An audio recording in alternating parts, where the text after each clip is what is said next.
Hey everybody, and welcome to 32 Bar Cut. I'm Austin Cook, Broadway pianist and music director, here to help you make your musical theater auditions and musical theater performances better. Okay, last week we talked about 10 audition tips in dealing with the accompanist, how to talk to the accompanist, what to say, what your book kind of should look like when dealing with the accompanist. But that was kind of assuming that everything is going well in the actual audition, that it all works, that you had a great performance. You can thank the accompanist at the end and head out.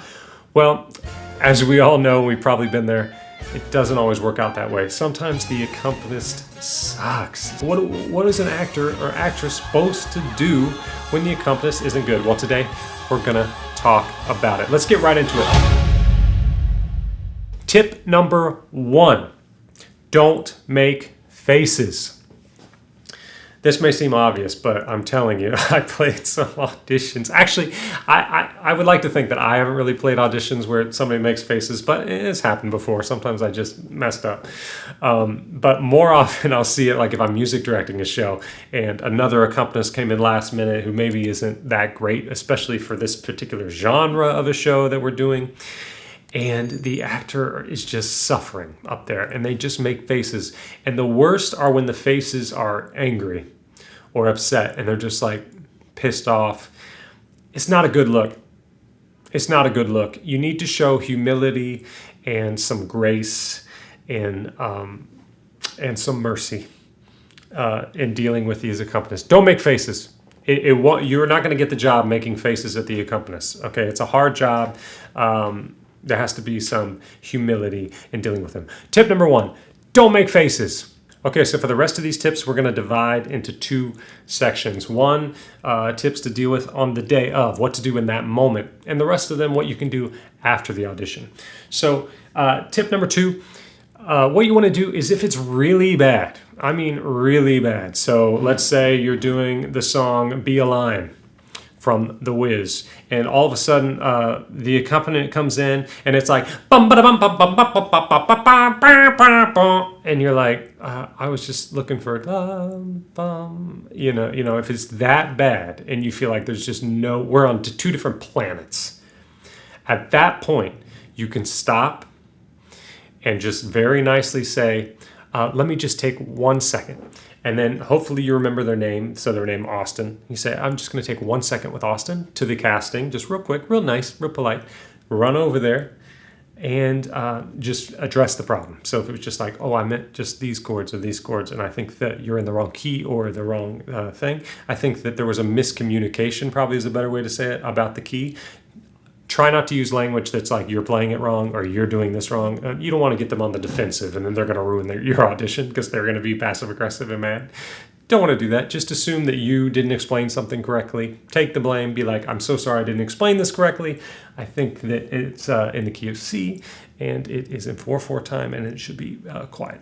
Let's try again. And then quickly come back, give them a polite, nice nod. You're ready to go. Casting won't mind that if it's that bad. They don't want to give you, they don't want you to waste your time and they don't want to waste their time. So you want to have a good audition. Now, definitely don't do this if it's not that bad. Like if it's just an artistic choice, try to go with it. You want to think of it kind of like Second City. You want to think of it like improv.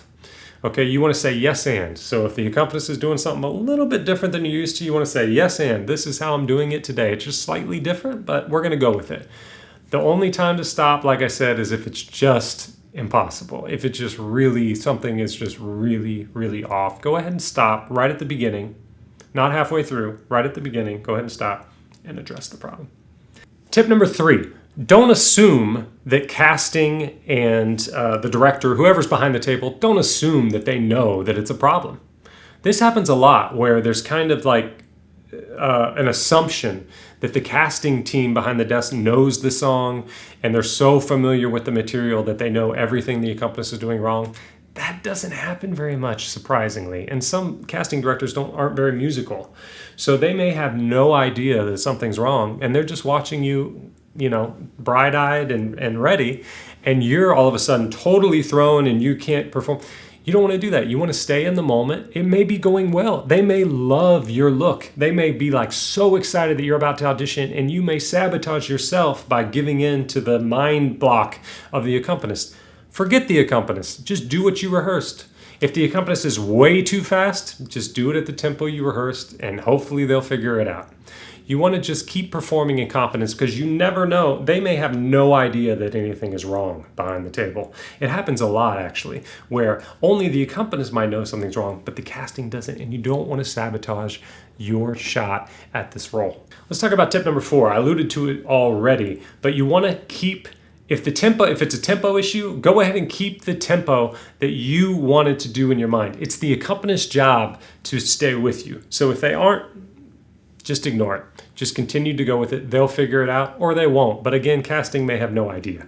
Tip number 5, you try to simplify the arrangement on the fly. So when you go back over and you say, I think it should be this or this, go ahead and try to simplify it. So say, can you just give me can you just give me chords on the downbeat? Just chords on the downbeat. Ba, 2, 3, 4, F chord, blah, blah, blah.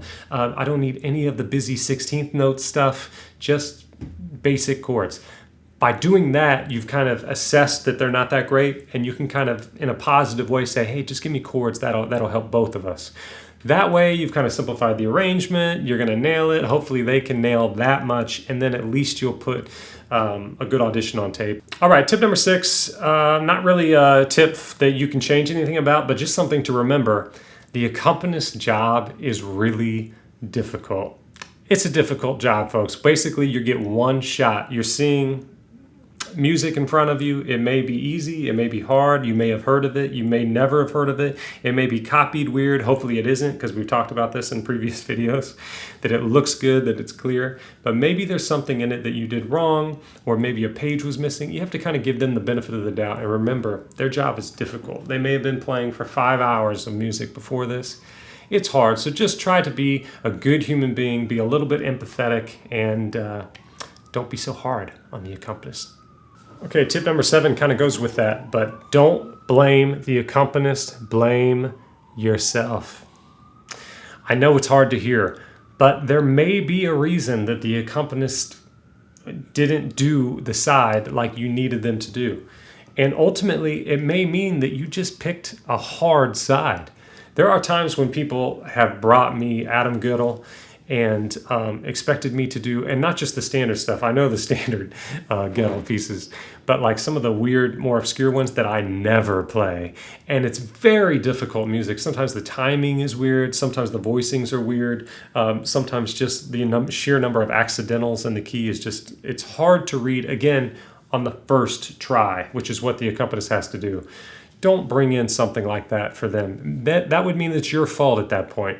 Bring them something simpler. If you really have to perform that one Sondheim piece that's pretty difficult, that's not one of the standards, maybe you can have a friend make an easier arrangement for you, something with a less busy piano part that's just half notes or quarter notes instead of all the 16th busyness and accidentals. That way you can still perform the song, but at least it's a little easier. Go ahead and get a friend to help you out with that.